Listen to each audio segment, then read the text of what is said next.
ಮಂಗಳವಾರದಲ್ಲಿ ಮಂಗಳ ಪೂಜೆಗೆ ಬಾರಮ್ಮ, ಮಂಗಳವಾರದಲ್ಲಿ ಮಂಗಳ ಪೂಜೆಗೆ ಬಾರಮ್ಮ.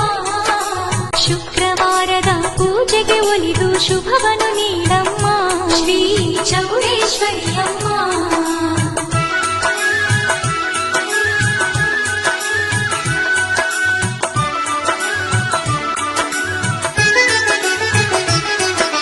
ಮಂಗಳವಾರದಲ್ಲಿ ಮಂಗಳ ಪೂಜೆಗೆ ಬಾರಮ್ಮ, ಮಂಗಳವಾರದಲ್ಲಿ ಮಂಗಳ ಪೂಜೆಗೆ ಬಾರಮ್ಮ.